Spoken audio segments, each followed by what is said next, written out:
একটা বাচ্চা যে কিনা দৌড় প্রতিযোগিতায় দ্বিতীয় হওয়ার পরে তাকে সিলভার মেডেল দেওয়া হয়, যেটা পেয়ে সে আসলে খুব বেশি খুশি থাকে, সে আনন্দ করতে থাকে। তখন তাকে একজন লোক ডাকে যে তুমি সিলভার মেডেল জিতেছো। তখন বাচ্চাটা বলে যে হ্যাঁ।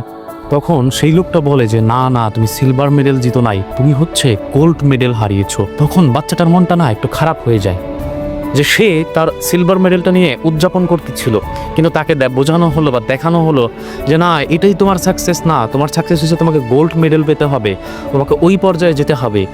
আর এই নেগেটিভিটির কারণে সেই ছেলেটা পরবর্তীতে সিলভার মেডেলও জিততে পারলো না। অনেক সময় আমরা ভাবি কাউকে যদি আমরা বলি যে তুমি তো আসলে জীবনে তেমন কিছু করতে পারোনি, তাহলে হয়তো বা সে ভালো করতে পারবে, কিন্তু দেখা যায় এতে আসলে হিতে বিপরীত হয়।